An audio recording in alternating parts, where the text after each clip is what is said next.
Stand మొత్తం ప్రపంచ మార్కెట్లో నేనే నెంబర్ 1 అని చెప్పేసి అమెరికా ఏదైతే విర్రవీగుతూ ఉందో దానికి ధీటుగా ఈరోజు చైనా మొత్తం ప్రపంచ మార్కెట్ని ఆక్రమించిన పరిస్థితి. అన్ని రంగాల్లో, శాస్త్ర సాంకేతిక రంగాల్లో, అంతరిక్షంలో, అన్ని రంగాల్లో ఈరోజు చైనా డిఎన్టేటీ అనే పరిస్థితికి ఎదుగుతా ఉంది అనేది కూడా ఈరోజు మనం స్పష్టంగా అర్థం చేసుకోవాలి. చైనాలో ఉత్పత్తుల్ని ఈరోజు అమెరికా 55%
ఈ భారత రాజ్యాంగాన్ని మార్చాలనే ధీమాతో ఈరోజు బీజేపీ ప్రగల్భాలు పలికిన పరిస్థితి మనం చూసాం.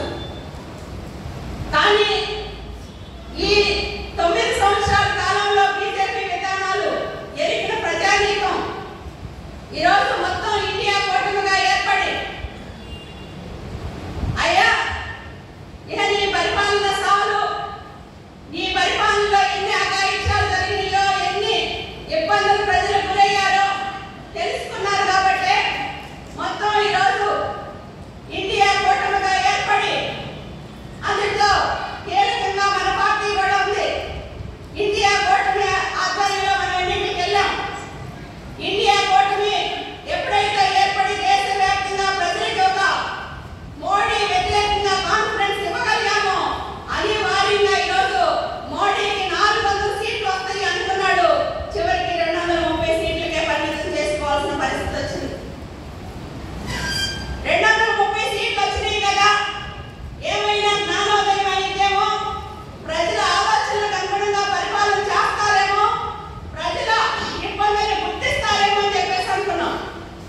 కానీ ఆ పద్ధతిలో ఈ కాలంలో ఆ పరిపాలన ఏం లేదు.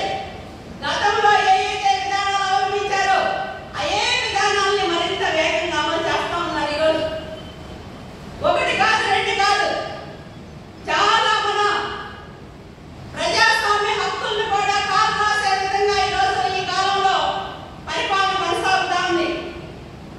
మీరు చూశారు, మన పార్లమెంట్ లో 3 క్రిమినల్ చట్టాలు పెట్టారు. 3 క్రిమినల్ చట్టాలు ఏయో బ్రిటిష్ వాళ్ళ కాలంలో చట్టాలు. ఇవి కనుక ఇప్పుడు ఎలా అమలు చేస్తాము, వీటిని అమలు చేయడం వల్ల ప్రజలకు నష్టము, మేము కొత్త చట్టాలు తీసుకొస్తాము, ప్రజలకు మేలు చేసే చట్టాలు తీసుకొస్తామని చెప్పేసి 3 క్రిమినల్ చట్టాలను పార్లమెంట్ లో పెట్టారు. ఏమైనా మార్పులు చేశారంటే 90% అయ్యే సేమ్ విధానాలు. కానీ ఈ నష్టము ప్రజలకి అని చెప్పేసి పార్లమెంట్ లో దాదాపు 140 మంది ఎంపీలు వ్యతిరేకించారు. ఈ చట్టాలు అమలు చేయొద్దు అని చెప్పేసి వ్యతిరేకిస్తే వాళ్ళ 140 మందిని బయటికి నెట్టేసి చివరికి ఆ చట్టాలు అమలు చేసిన పరిస్థితి ఉంది. ఏముంది ఆ చట్టాల్లో? ఏమిటి మనం వ్యతిరేకించాల్సిన అవసరం? మీ అందరికీ తెలుసు, ఈరోజు పోలీసుల వ్యవహారం ఎలా ఉండిందో, పాలకులకి అన్యాయంగా ఈరోజు తొత్తులుగా ఎలా వ్యవహరిస్తారో మనం అనేక ఘట్టంలో చూసాం.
అంతరిక్షంలోకి వెళ్తుంది.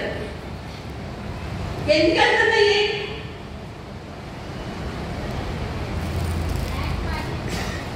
మొత్తం బ్లాక్ మార్కెట్. ఈరోజు ఒకవైపు ఏమో ఉత్పత్తి జరుగుతూ ఉంది, పండించిన రైతులకేమో గిట్టుబాటు ధర లేదు, కొనుక్కునే ప్రజలకు మాత్రం అందుబాటులో ధరలు లేవు. ఒకటి కాదు, రెండు కాదు. గతంలో 30 రూపాయలు 40 రూపాయలు బియ్యం అంటే చాలా ఎక్కువ కాబట్టి అవి కూడా కొనుక్కోలేదు. ఆ రేషన్ షాపుల ద్వారా వచ్చేవి తీసుకొని అవి దోశలకో అటుకో ఇటుకో వాడుకొని బియ్యాన్ని భద్రంగా ఉంచుకొని వాడుకునేవాళ్ళు. ఇప్పుడు 30-40 కాదు. నేను మన కొట్టుకెళ్తే 85 రూపాయలు అంట బియ్యం, కేజీ బియ్యం. ఒకవైపు సుప్రీంకోర్టు ఏం చెప్తా ఉంది? ఏ ఒక్కరు ఆకలితోటి మరణించకూడదు, అవసరమైతే గోడౌన్లో ఉన్న ధాన్యాన్ని కూడా తీసి ప్రజలకు ఇవ్వండి, ప్రతి ఒక్కరికి కనీసం 10 కేజీలైనా ఇవ్వండి అని చెప్పేసి ఉచితంగా చెప్తుంది. దాన్ని పక్కన పెట్టేస్తారు. ఈరోజు నిత్యావసర వస్తువుల ధరలు చూస్తే విపరీతంగా పెరిగిన పరిస్థితి. ఏ కంట్రోల్ లేదు. మొత్తం బ్లాక్ మార్కెట్ కి ధరలు ప్రైవేటు వాళ్ళకి ఈరోజు సరుకులను అప్పచెప్పి గోడౌన్లో దోసుకోవడానికి అవకాశం కల్పించే విధంగా ఈ మార్పులన్నీ కూడా ప్రభుత్వం చేస్తా ఉంది. మనం అడుగుతా ఉన్నాం, పెద్ద ఎత్తున దేశవ్యాప్తంగా సిపిఎం పార్టీ మొత్తం ధరలకు వ్యతిరేకంగా ఈ కాలంలో పెద్ద క్యాంపెయిన్ నడపడం. ఈ ధరల్ని నియంత్రణ చేయాలి. అట్లనే ప్రజా పంపిణీ వ్యవస్థను పటిష్టం చేయాలి. ప్రజా పంపిణీ వ్యవస్థ ద్వారా ఈరోజు కేరళలో ఎలా అయితే నిత్యావసర సరుకులు 13 రకాలు ప్రజలకు అందిస్తా ఉన్నారో ఆ పద్ధతిలో ఈరోజు ప్రజలకు అందించడం ద్వారానే ఈ ఆకలి మరణాలు తగ్గుతాయి, ఈ రక్తహీనత తగ్గుతాయి, ప్రజలకి కాస్త ఊరట కలిగింది అని చెప్పేసి మన పార్టీగా పెద్ద ఎత్తున ప్రచారం చేస్తాం. ధరలే కాదు, ఈరోజు దేశంలో విద్యుత్ సంస్కరణల పేరుతోటి మొత్తం కీలక రంగాలు ఏవైతే ఉన్నాయో ఈ కీలక రంగాలను కూడా ప్రైవేట్ వాళ్ళకి అప్పచెప్పాలని చెప్పేసి కేంద్ర ప్రభుత్వం చాలా పక్కాగా ప్లాంట్ గా ప్రైవేటీకరణ విధానాన్ని ముందుకు తీసుకొస్తా ఉంది. మనం చూస్తాం, అమెరికాలో అదానీ మీద కేసు వేశారంట. అదానీ అన్న కడుపు మీద ఈరోజు అమెరికాలో కేసు వేసిన పరిస్థితి. ప్రైవేటీకరణ విధానాలు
ఏదో ఒక మాట వల్లించడం తప్పనిచ్చి ఈరోజు ఆచరణలో వాళ్ళ సమస్యల్ని చిత్తశుద్ధితో పరిష్కారం చేద్దామనే పద్ధతిలో లేరు అనేది స్పష్టంగా అర్థమవుతాము.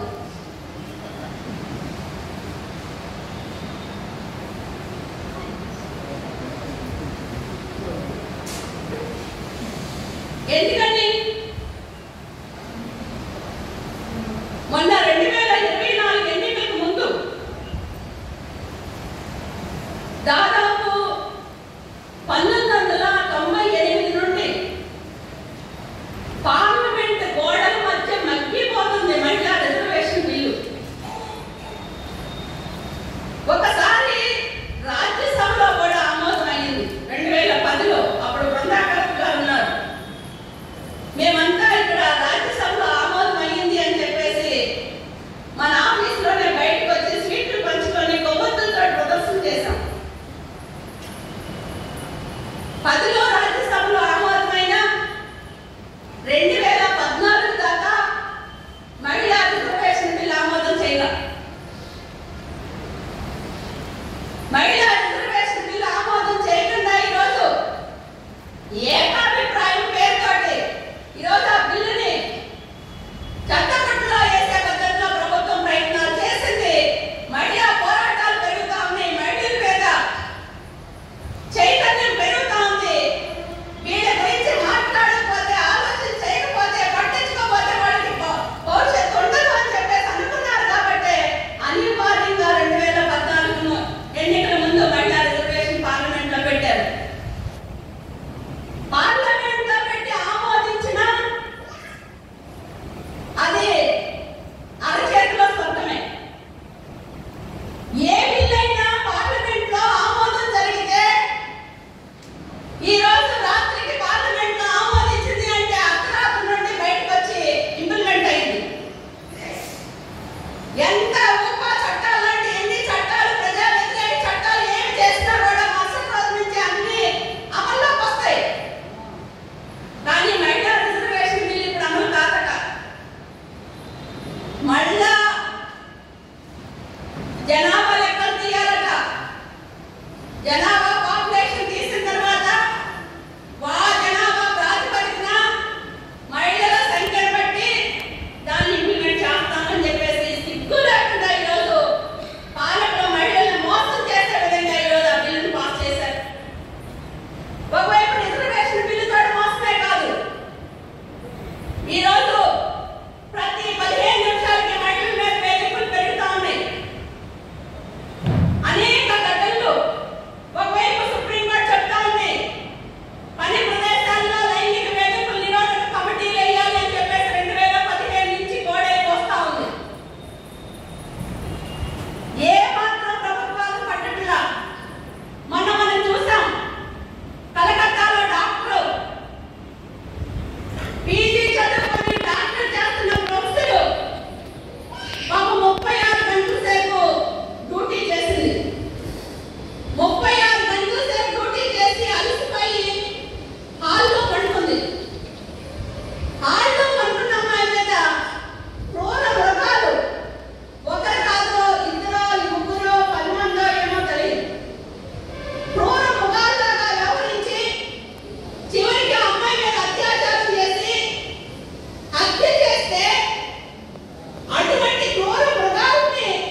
ఏమిటి ఈరోజు ఉత్తరప్రదేశ్లో అయోధ్యలో అంతకుముందు రామాలయం కూడా మనందరం చూసాం. ఇప్పుడు మళ్ళా సంఘాలు అక్కడ కింద హిందూ దేవాలయం ఉందంట మసీద్ కింద. ఎవరు చూశాడు? ఎవరో కేసేస్తే ఆ కేసు కోర్టు తీర్పు చెప్పింది పరిశీలన చేయండి అని. చివరికి సుప్రీంకోర్టు కవర్ చేసుకోవాల్సిన పరిస్థితి వచ్చింది. ఈరోజు ఒక్క కోర్టు ఒక్క చట్టం ఉంది. ముస్లిం ఆస్తుల్ని కాపాడే హక్కు ముస్లిం సంస్థలు ఉన్నాయి, వాళ్ళకు ఉంది. కానీ పార్లమెంట్ లో ఉన్న నిర్దాక్షిణ్యంగా ఒక చట్టాన్ని కూడా మార్చేశారు. ఒక్క భూములు కూడా వాళ్ళ ధార్మిక సంస్థలకు కాకుండా ఈరోజు కలెక్టర్లకి ఆర్డర్లు ఇచ్చేశారు. ఈరోజు కలెక్టర్ల చెప్పు చేతుల్లో ముస్లిం ఆస్తుల్ని పెట్టే పరిస్థితి నిర్దాక్షిణ్యంగా ఈరోజు చట్టాన్ని మార్చేసి పార్లమెంట్ లో ముస్లిం ఆస్తులను కూడా కొల్లగొట్టడానికి ఈ పాలకులు ప్రయత్నం చేస్తా ఉన్నారు. ఈరోజు కులం పేరుతోటి, మతం పేరుతోటి, ప్రాంతం పేరుతోటి అల్లర్లు సృష్టిస్తామన్న పరిస్థితి మనం చూస్తున్నాం. టార్గెట్ పెట్టి ఇంకా ఎంత అన్యాయం అంటే ఇటీవల అంగన్వాడీలకు ఒక సర్వే ఇచ్చారు. ఏమిటి? ముస్లిం పిల్లలు క్రిస్టియన్ పిల్లలు ఎంతమంది పుట్టారు 2016 తర్వాత అని చెప్పేసి ఒక సర్వే ఇచ్చారు. మేము డైరెక్టర్ గారితో మాట్లాడితే అది చెప్పింది ఏమిటి అంటే, అమ్మా అది ఎంత చాలా న్యాయంగా వెనకబడిన తరగతులకి సరిగ్గా ఫుడ్ అందుతుందో లేదో తెలుసుకోవడానికి అమ్మా ఈ సర్వే అని చెప్పారు. వెనకబడిన తరగతులు అంటే ముస్లింలు క్రిస్టియన్లే కాదు కదా. ఎప్పటిదాకా అంగన్వాడీలు సర్వే చేయడం అంటే అన్ని తరగతుల్లో వెనుకబడిన తరగతి పిల్లలందరికీ సర్వే చేస్తారు. కానీ ఇప్పుడు కొత్తగా కేవలం ముస్లింలని క్రిస్టియన్ని టార్గెట్ చేసి వాళ్ళ జనాభా తీసుకొని ఈరోజు ఇది భారతదేశం హిందూ రాష్ట్రం, హిందూ దేశంగా మార్చడానికి ఈరోజు అడుగడుగున ఆర్ఎస్ఎస్ పేరుతోటి చాప కింద నీరులాగా దేవాలయాల్లో గుళ్ళల్లో పైకి వాడి జెండా ఎక్కడా కనపడదు. ఈరోజు ఏజెన్సీ ప్రాంతాలు వెళ్తే, గిరిజన ప్రాంతాలు వెళ్తే దేవాలయాల పేరుతోటి, టూర్ల పేరుతోటి మహిళలందరినీ కూడబెట్టి యాత్రా స్థలాలకు తీసుకెళ్తా ఉన్నారు. వాళ్ళ పైకి ఏమీ అర్థం కాదు. ఒకవైపు దేవాలయాలకి విపరీతంగా డబ్బులు ఇచ్చి ఈరోజు కట్టిస్తా ఉన్నారు. ఒక దేవాలయం రాముడు కూడా ఇంకొకరు కూడా పెడితే మళ్ళా వెంటనే ఇటువైపు క్రిస్టియన్స్ చర్చిలు ప్రారంభిస్తా ఉన్నారు. ఈరోజు గిరిజన ప్రాంతాల్లో కూడా గిరిజన హక్కులు మొత్తాన్ని కాలు రాష్ట్రానికి ఇప్పటిదాకా అటవీ హక్కుల చట్టం ఉంది. 170 చట్టం మనం వేసాం. మనం ఆ రోజు పార్లమెంట్ లో మనకు పెద్ద బలం ఉన్న తర్వాత సాధించుకున్నాం. ఈరోజు అటవీ హక్కుల చట్టాన్ని కూడా మార్చేశారు. ఇంతకుముందు గ్రామ సభల ఆమోదం ఉండేది. ఇప్పుడు గ్రామ సభల ఆమోదం లేకుండానే కార్పొరేట్లకి ఆ భూముల్ని కట్టబెట్టవచ్చు అని చెప్పేసి చట్టాలని సవరణ చేస్తా ఉన్నారు. రెండో వైపు వైద్యం చాలా ఖరీదైపోతా ఉంది. మనం చెప్పుకుంటున్నాం 78 సంవత్సరాల స్వాతంత్రం వచ్చింది అని. ఈ రోజు కూడా జ్వరం వస్తే, మలేరియా వస్తే, కడుపులో నొప్పి వస్తే చివరికి చనిపోతా ఉన్నారు గిరిజన ప్రాంతాల్లో. మొన్న డెంగ్యూ వచ్చి మెంటాల్లో 17 మంది సరైన వైద్యం అంది చనిపోయారు. ఈ రోజుకి అక్షరాస్యత కేవలం 40%. మహిళల్లో అయితే 30%. మరి అంటే కనీసం చదువు అందరికీ అందుబాటులో లేదు. ఉచితంగా విద్య అందిద్దామనే ఇంగితం ఈ పాలకులకు లేదు. ఈరోజు వైద్యం చాలా ఖరీదైంది. దేవాలయాలు మాత్రం డబ్బులు ఇస్తున్నారు కానీ ఏ ఒక్క పిహెచ్సిలో కానీ ఏ డాక్టర్లు ఉండరు.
నిన్న వచ్చిన మన చీఫ్ గుర్తులో కూడా ఒక అంగన్వాడీ వర్కర్ని నువ్వు తొలగిపోవాలని చెప్పేసి వేధిస్తున్నారట.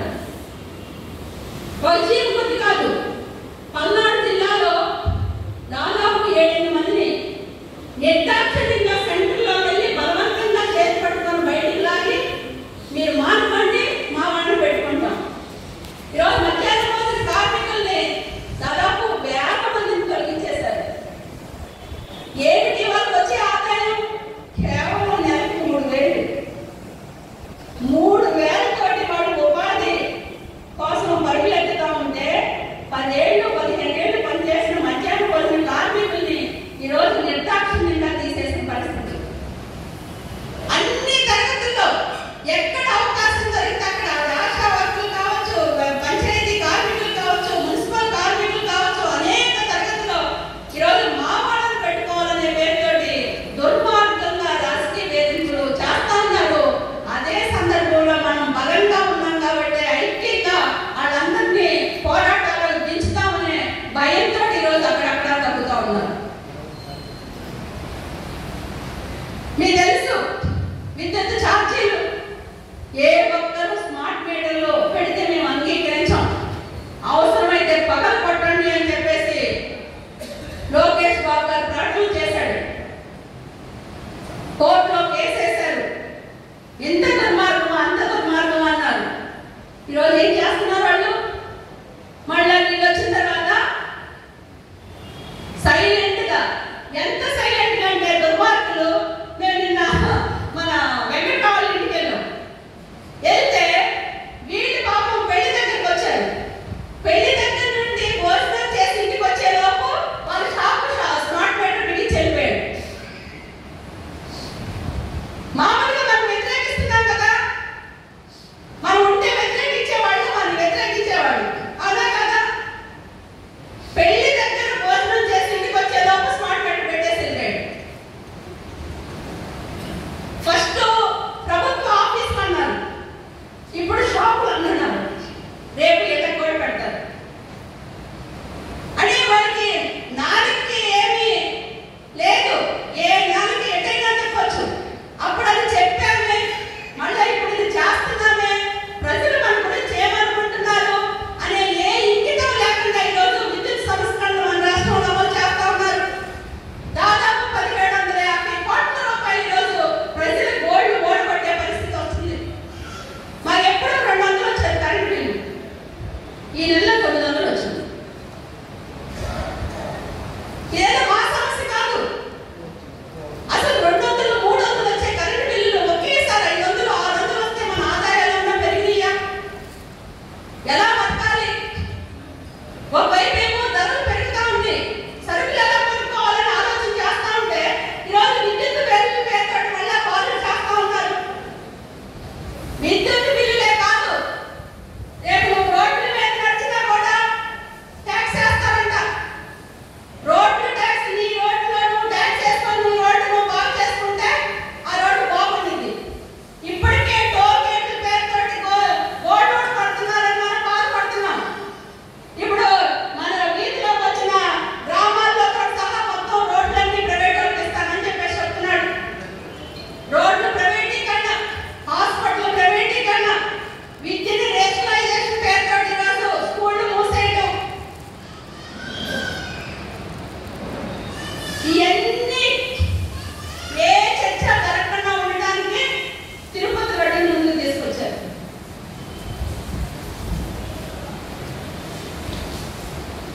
అంటే ఒకవైపు మనకు తెలుసు, మన నినాదం కూడా ఉంది ఇంత ముందు, ప్రపంచ బ్యాంకు జీతగాడు చంద్రబాబు ఏంటి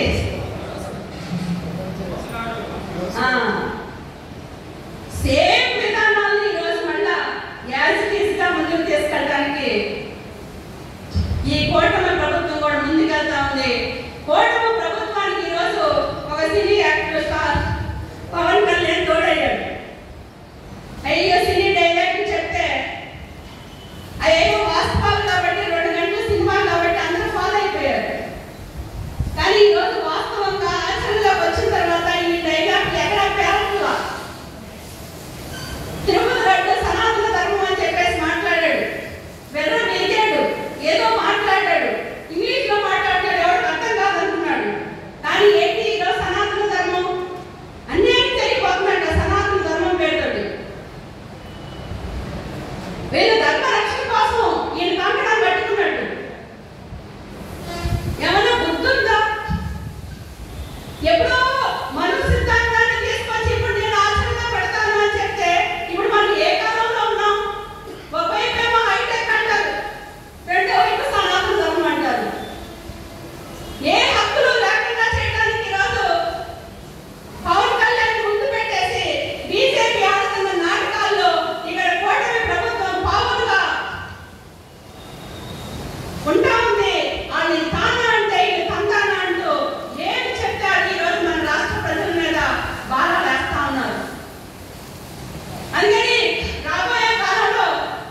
అందుకని